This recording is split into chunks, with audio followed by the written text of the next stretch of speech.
Gente, aqui continuando o nosso especial de mês LGBT, a gente tá falando aqui sobre algumas bandeiras. Eu tô aqui com a Johnny Freitas, ela se identifica como uma pessoa intersexo e ela vai explicar aqui pra gente um pouquinho mais dessa bandeira que eu acho que não é muito conhecida entre as pessoas, certo, Johnny? Então, por favor, obrigada de novo por estar aqui com a gente. Se apresenta um pouquinho pra galera, por favor. Então, meu nome é Johnny Freitas, né? Eu sou ativista intersexo. Atuo bastante na ABRAE, que é a Associação Brasileira de Intersexos, na Aliança Nacional LGBTI, também na frente de intersexos. Apoio a ABRAF, né? Dou um apoio em relação a algumas questões intersexos quando eles precisam, que é a Associação Brasileira de Homotransafetiva, né? Tem um canal no Face, no YouTube, também no Face, faço várias coisas no meu Face, né? Tenho páginas afins, mas tem um canal no YouTube para discutir sexualidade, principalmente das questões corporais de trans e de intersexo, né? Intersexo aqui a gente pensa muito em gênero, nessa dualidade, certo?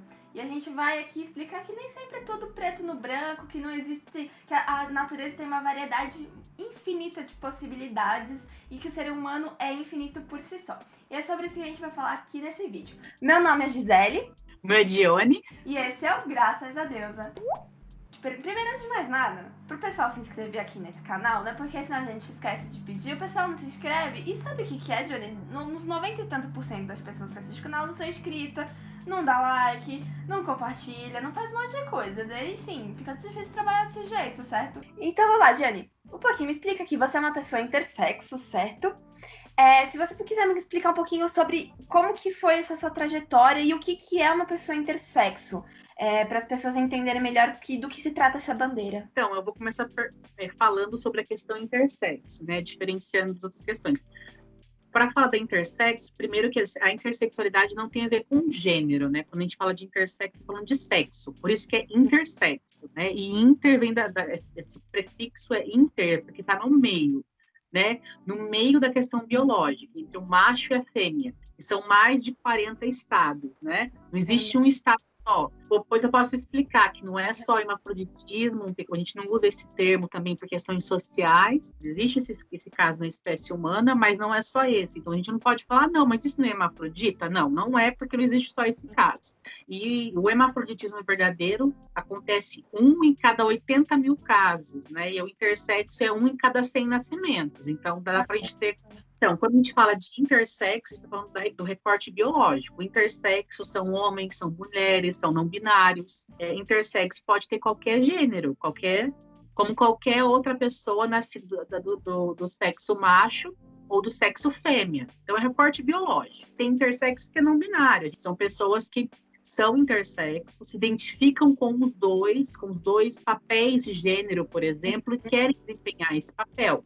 Apesar que a sociedade não possibilita muito isso, né? O modo que ela foi construída impossibilita isso, né? Infelizmente. Isso foi construído, né? Não é natural, né? Porque se fosse natural, a natureza era binária. A gente está vendo que ela não é binária, né? Se a gente realmente respeitasse a natureza, a gente aceitaria o fato de o gênero saindo do sexo, que é a manifestação social desse sexo, que ele poderia se manifestar como homem, como mulher, como não binário, como bigênero. Só que eu vejo muito o conservador fechando os olhos para as mutilações genitais intersexo, para poder definir o sexo, para as pessoas não saberem que existe essa pluralidade, para a hormonoterapia que é feita em criança intersexo, sabe? Só que quando vai lá ver a questão trans, que é feita respeitando a autonomia da pessoa trans, que respeita, gente.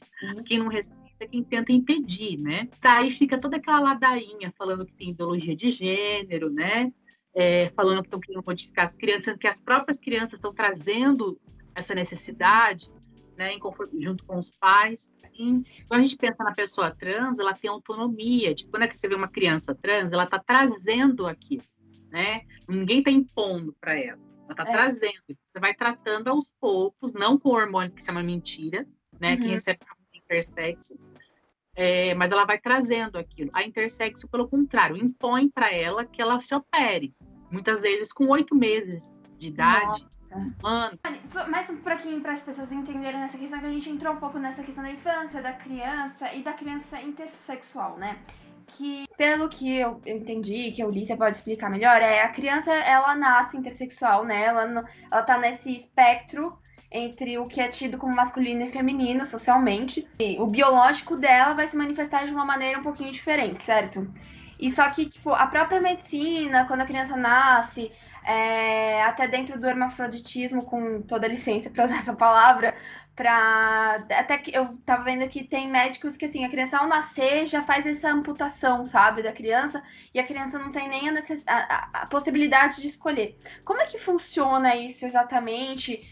Você passou por isso? Como que é essa relação dos intersexuais? Existem vários casos, né? Não são todos os casos que passam pela cirurgia genital.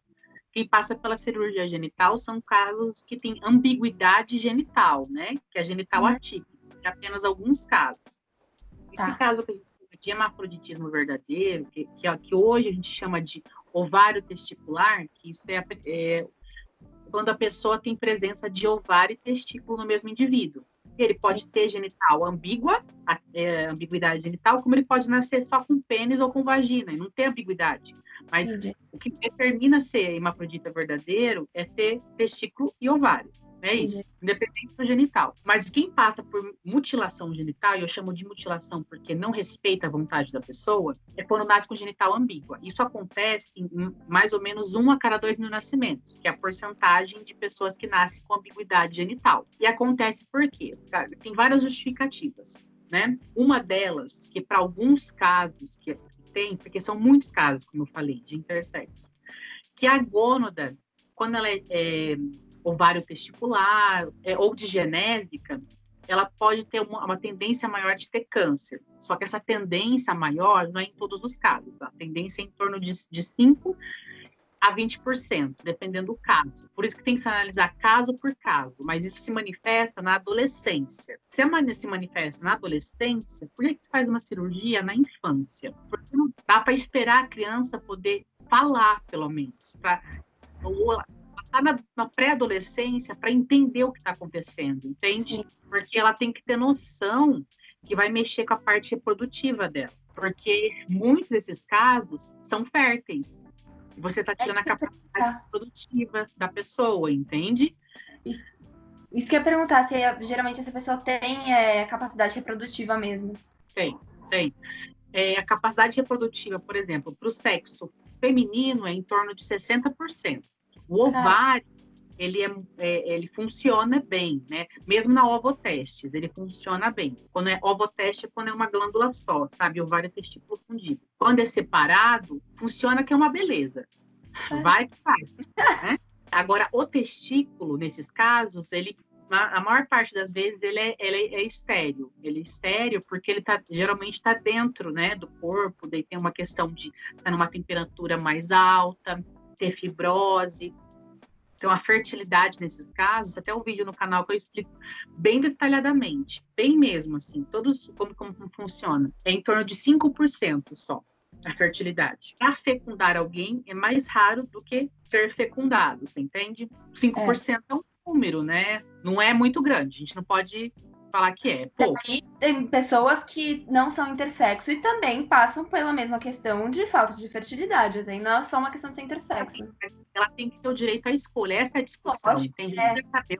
Você tem a chance de 5% de engravidar alguém, tá? Se você for tal. Você tem a chance de 60% de ficar grávida. Você tem o direito de saber isso, entende? E é direito de você se olhar no espelho e se identificar com a pessoa que você é, né? Tipo, de você ter o direito de escolher quem você é e quem você quer ser. Porque, assim, não é um médico, né? Não são seus pais que podem falar assim, não, eu quero que seja um menino, então já faz a cirurgia pra ele ser um menino. Ou faz pra ser uma menina e pronto. Porque, tipo, não é assim que funciona. E também aquela questão que você falou que nem toda é a questão da genitália ambígua, né? Que tem outras variações. Como é que funcionam essas variações também?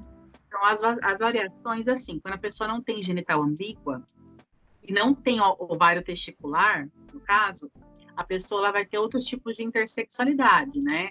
Geralmente é cromossômica, né? Que daí ou ela não é nem XX nem XY, ou ela é uma mistura dos dois, né? Ela tem células de um e células de outro, sabe?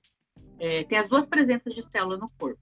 Então, se você faz o exame, você encontra as duas. E daí ela tem uma ambiguidade sexual, mas não genital, é corporal mesmo, tem características corporais, que elas podem ser camufladas com hormonoterapia, ou às vezes não, por exemplo, se ela for XY e tiver insensibilidade androgênica, que é um dos casos de intersexo, que a gente chama de mulher XY, vai ser totalmente feminina, vai ser uma mulher XY, né?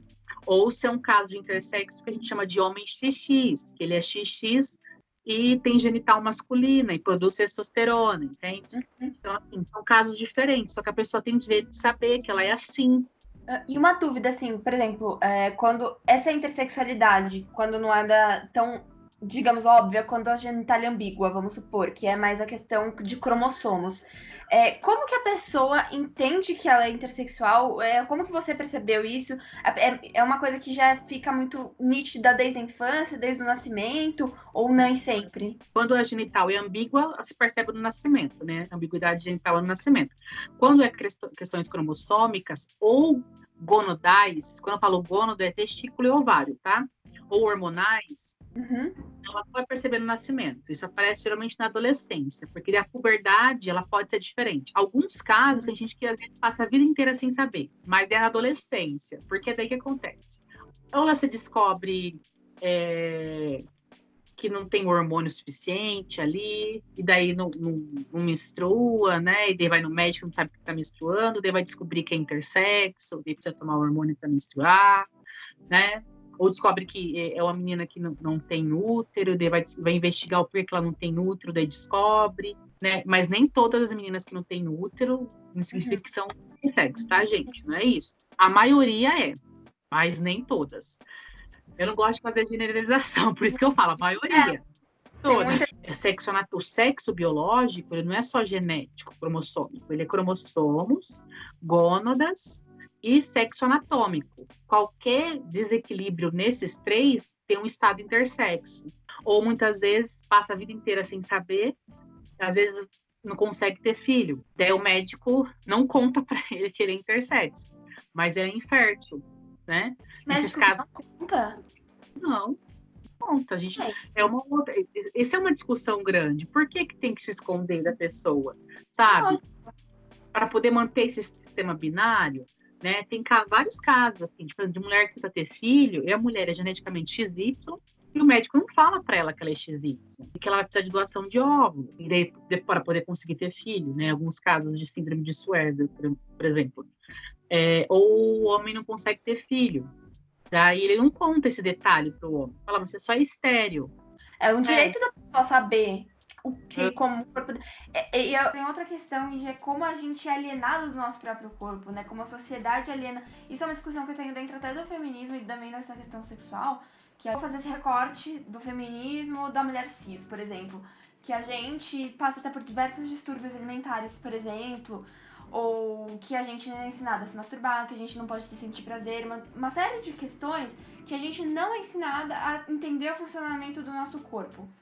E assim, no momento que eu estou militando pelo direito da gente conhecer o nosso próprio corpo e de compreender como o nosso corpo funciona enquanto organismo, e até tipo de alimentação, até uma parada mais espiritual, de você perceber como o alimento que você consome vai influenciar no seu organismo, sabe? O ambiente em qual você vive, mais perto de natureza, menos perto de natureza. Como todos esses fatores influenciam no seu biológico. Então, assim, seria uma hipocrisia, tipo, pessoas que lutam por esse direito a gente ter autoconhecimento e propriedade completa do nosso corpo, não defender um negócio que o médico não fale, um detalhe que é tão... Detalhe? Que é tão importante, assim, pra gente, de autoconhecimento. Que isso pode até impactar em questões psicológicas, né? Tipo, a pessoa tá se sentindo uma coisa diferente, daí ela acha que o problema é ela que é sozinha no mundo. E, na verdade, não, ela não é sozinha no mundo. Seria tão mais fácil se abrisse o diálogo. Caramba, eu fiquei muito assustada com isso, porque, ao meu ver, é tão antiético. Questão de demonização, né? Por que uma pessoa não pode ser intersexo, né? Ela não vai ser menos mulher, menos homem, menos do que ela se identifica por causa disso. Não vai, entende? É só uma condição biológica, entende? E com o tratamento hormonal, se eu me identifico enquanto mulher, que foi o meu caso, eu sou, tipo, se eu tô na rua, se eu vou pra praia, eu sou uma mulher típica. Tipo, típico no sentido de biológico, tá, gente? Não Sim. no sentido de traumatização. Intersexo faz parte da minha história de vida, e isso não muda a minha essência enquanto sentir, me expressar enquanto mulher, entende? Isso não vai mudar, né? Só vai me fortalecer enquanto pessoa. E fortalecer que nós, enquanto natureza, enquanto humanidade, somos diversos, entende? E também é uma coisa da gente entender que, tipo, a nossa opinião, a nossa visão, ela não muda muita coisa, né? A verdade é essa. Tipo assim, o que a gente acha sobre o outro, se a gente emitir uma opinião, às vezes a gente só vai estar machucando aquela pessoa não vai deixar de ser o que ela é por causa da sua opinião. Às vezes a sua opinião só serve pra machucar, pra maltratar e pra humilhar. E não pra mudar alguma coisa, como se você tivesse, como indivíduo, né, que não concorde com alguma coisa, que tem o dever de mudar alguma coisa. Ninguém tem o dever nem o direito de mudar ou de interferir tanto assim na vida do outro, sabe? Como que você descobriu que era intersexo? Não, pra mim, no meu caso, foi libertador, né? Foi libertador porque, assim, eu sempre me vi como menina desde criança, só que eu fui registrada e criada como menino porque quando eu nasci, meu sexo anatômico era masculino. Uma diferencinha, eu falo que uma diferencinha porque, quando eu falo sexo anatômico, porque tinha o quê? Um pênis e o testículo. Só que a diferença é que esse testículo era interno. Essa era a diferença. Que daí, para tirar, tinha que baixar ele, né? Graças a Deus, isso não foi feito. E me ajudou no sentido porque eu sempre tive essa vivência. Eu falo que é uma vivência trans, né? De ser criada de um gênero no qual eu não me identificava. Mas a minha descoberta foi na adolescência, porque na adolescência, como eu tinha essa questão, e tem uma questão cromossômica também, né? Porque eu tenho primeiro que eu tenho um Y que não funciona, né? Ou seja, ele não sintetiza os genes dele de forma correta. Então, ele não estimula as células a interagir, assim, o Y é inativo. E algumas outras células têm mais um X. Além do X comum, tem mais outro X. Então, isso fez com que eu não tivesse produção de testosterona. Então, eu não passei por a transição, né, para menino. Não tive esse problema, assim, de testosterona. Né? E por ter um X a mais, e por ter células que eram insensíveis à testosterona, fez com que na adolescência eu tivesse desenvolvimento típico feminino, entende? Então, isso foi um baque para minha família, porque para o meu pai era complicado ele ter um filho, no caso que na cabeça dele era um filho, mas com desenvolvimento de corpo de menina, na cabeça dele era assim, uma menina com pinto. Vou falar desse jeito para ficar claro, né? Na cabeça dele era assim. Mas foi isso, claro que daí era um subdesenvolvimento, porque também eu não tinha hormônios como uma mulher típica, né? Então ficava ali no meio, mas não igual aquelas, você já viu aquelas estátuas de Hermafrodita que tinha na Grécia Antiga? Sim, Então, sim. Isso, só que sem as bolas lá do que tem umas bolas, né? Não sei as bolas. Vamos falar assim. Tem as bolas. Daí, o que eu fiz? Eu tô resumindo bem a história, porque senão vai ficar muito longo o vídeo. Quem quiser ver, pode ir lá no canal que eu explico. No meu Instagram, tem umas lives desse mês, por exemplo, que eu participei, que eu contei mais detalhadamente. Daí, depois, em vez de eu fazer o tratamento com testosterona, eu fiz com estrogênio. Daí, intensificou mais, daí eu só precisei fazer a cirurgia depois, para transição total, né? Só que não foi fácil. Daí Sim. Todo esse processo foi um processo de luta, porque não existe uma medicina, quando eu falo medicina, é no Brasil, tá, gente? Porque em outros lugares está totalmente diferente. No Brasil, não existe uma medicina que esteja preparada para, primeiro, corpos trans. Isso de ver. Agora, corpos trans, intersexo ou intersexo, que não são operados na infância, por exemplo, tem amigos meus que escaparam da cirurgia, né? Na hora que chega na adolescência e chegam nos serviços, eles não sabem como agir, porque a maior parte dos médicos estão especializados em operar criança, por exemplo, com genital ambígua. Não tem muito cirurgião preparado para operar adulto.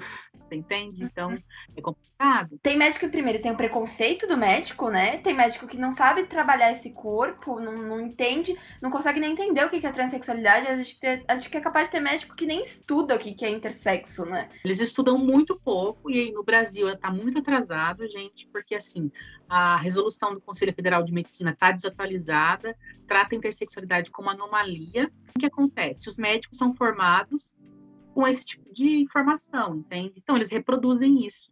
Johnny, uma questão aqui que eu acho que é interessante a gente abordar aqui, que causa muita confusão na cabeça das pessoas, que a gente acha que sexualidade é muito óbvio, objetivo, mas tem umas variações, né? Que é a questão da identidade de gênero, orientação sexual, do sexo biológico e até mesmo, né, expressão de gênero, né? Que a gente fala expressão sexual, né? Como a gente se expressa sexualmente. Como que você explica cada um deles? Acho que você explicando fica melhor. Então, quando eu vou explicar isso, eu costumo vir da questão biológica e subindo, né? Quando a gente fala de sexo, é o recorte biológico, né? Daí a gente pega primeiro o sexo biológico, que tem ali o macho, a fêmea e os estados intersexuais, que é um recorte biológico. Depois a gente tem a identidade de gênero, né? Que é um recorte que é o psicológico ou neuropsicológico, né? Como a pessoa se identifica, como ela se enxerga, se vê, e é o seu sexo psíquico, né? A gente vai ter as expressões cisgênero e transgênero, né? Que se ela se identifica com aquele sexo biológico que ela tem, ou se ela não se identifica com aquele sexo, se é compatível, né? Com aquele sexo, e tem vários fatores que acarretam isso, inclusive questões biológicas bem importantes, ainda por cima, né? Então, é um outro recorte. A gente tem o outro recorte, que é o da expressão de gênero, que é como eu me apresento socialmente, né? Daí envolve roupas, comportamentos, né? E a estética, literalmente falando. Da expressão de gênero, a gente tem a masculina, né? A feminina, e a andrógina, junto com as manifestações não binárias também, né? E a orientação sexual, que é desse recorte da afetividade, né? Que ali está a afetividade, a atração sexual. Cada uma é uma, porém, cada ser humano tem todas. E só mais um adendo que eu parei pra pensar aqui, voltando um pouquinho, né, um pouquinho na nossa entrevista, que não é nem nessa questão, mas é que da mutilação, que eu acho que é uma coisa é uma violência tremenda com as pessoas. Aí eu me remeti até mesmo à questão de mutilação genitália de mulheres em algumas tribos africanas e alguns lugares do mundo que ainda tem, né? Que cortam o clitóris dela e costuram o canal vaginal, né? Pra ela não transar, que também é uma forma brutal e violentíssima de mutilação e de controle de corpos. Só que esse tipo de mutilação choca, né? Muito mais na nossa sociedade ocidental do que, por exemplo, uma mutilação de uma pessoa intersexo. Até porque, sei lá, dentro do nosso recorte brasileiro, a gente nem para pra pensar, a gente nem estuda isso, a gente nem sabe que existe, a verdade é essa. E a gente pensar assim, cara, se um negócio é terrível, é uma violência, a gente considera como uma violência inconcebível contra uma mulher, por exemplo, por que a gente também não pode fazer a mesma comparação, usar o mesmo peso pra uma pessoa intersexo? Que é uma pessoa que vai crescer e às vezes vai ter que passar, às vezes, por uma transição que poderia ser evitada se tivessem deixado a pessoa mesmo decidir quando ela tivesse, pelo menos voz, né? Nem que você falou. Eu acho que a identidade de gênero, a gente tem que entender que nem sempre ela se expressa muito mais velha. Às vezes sim. Só que, tipo, a identidade de gênero às vezes se identifica quando a criança, né? A criança já muitas vezes sabe. E uma coisa importantíssima, que é a gente fala muito de defender as crianças, mas a gente não escuta as crianças, né? Tipo, em todos os sentidos possíveis. Nessa questão de, tipo, da transexualidade, tipo, a criança falar, eu sou menino, eu sou menina, os pais não ouvirem, a escola não ouvir. Ou até mesmo de casos até mais absurdos, de, tipo, pais que não escutam quando as crianças falam que sofreram abuso sexual. Tem muitos pais que não escutam. Então, tipo, não levam a sério, culpabilizam a criança pela violência. Tipo, homens e meninas, tipo assim, a menina que se ofereceu ou foi o homem que é viadinho e não tem que deixar.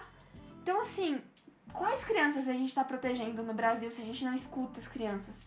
Eu acho a coisa mais idiota do mundo trazer a criança como esse ser puro, esse papel em branco que a gente vai escrevendo. Não é assim. Todo mundo já nasce com uma personalidade, todo mundo já nasce com seus desejos e suas, sabe, seus ímpetos pessoais. Não é assim, não são os pais, não é a igreja, não é o Estado, não é a escola que vai moldar a criança. Lógico que o ambiente em que ela vive também ajuda a moldar ela. Mas a criança, ela é ela mesma, sabe? A gente tem que dar voz e permitir com que as crianças e as pessoas sejam o que elas são. Tem uma frase de uma música que eu acho muito bonita, que é de uma música chamada Preta de Quebrada, da Flora Matos. Não sei se você já ouviu falar. Eu uso essa referência pra tudo na vida, que tem uma parte da música que é meio declamada, que fala assim: dar liberdade para as pessoas serem o que elas são e o que elas podem ser. Isso é amor. E, cara, pra mim isso define tudo, tá ligado? Tipo, isso é amor. A gente não tem direito de interferir, a gente não tem direito de falar o que a pessoa é ou deixa de ser, o que tá certo, o que é errado. Ninguém aqui é rei da moralidade, ninguém aqui é perfeito, todo mundo tem telhado de vidro. Eu fiquei muito chocada com isso que você me falou, esse negócio da própria medicina compactuar com essa violência é uma coisa muito grave, que a gente devia dar real gravidade pra esse assunto e tipo, ouvir as crianças, ouvir os adolescentes e deixar as pessoas serem o que elas são, porque a gente não tem direito e a gente não tem poder também de modificar o que cada um é, né? Johnny, eu queria agradecer muito, muito, muito a sua presença. Eu agradeço muito tudo que você falou. Eu acho que é um dos vídeos mais interessantes e diferentes aqui do canal. Agradeço demais a sua presença. Passa suas redes sociais pra galera te seguir, se inscrever no seu canal. Se vocês quiserem me seguir no Instagram, é @Dione Freitas, né? E meu canal, Dione Freitas, vai aparecer lá, né? Ou coloca sexualidade e intersecções no YouTube que aparece lá. Gente, Johnny, mais uma vez por ter vindo. E, gente, não se esquece de se inscrever no canal, de deixar um like, de compartilhar, de comentar aqui. Deixa seu comentário o que você achou de tudo isso que a gente falou, se você aprendeu alguma coisa nova, se você se identificou, se você conhece pessoas intersexo. E vamos abrir esse diálogo, né? Tô sempre aberta. Também pode me seguir nas redes sociais, eu sempre converso com todo mundo. Eu acho que é isso. Um beijo. Falou!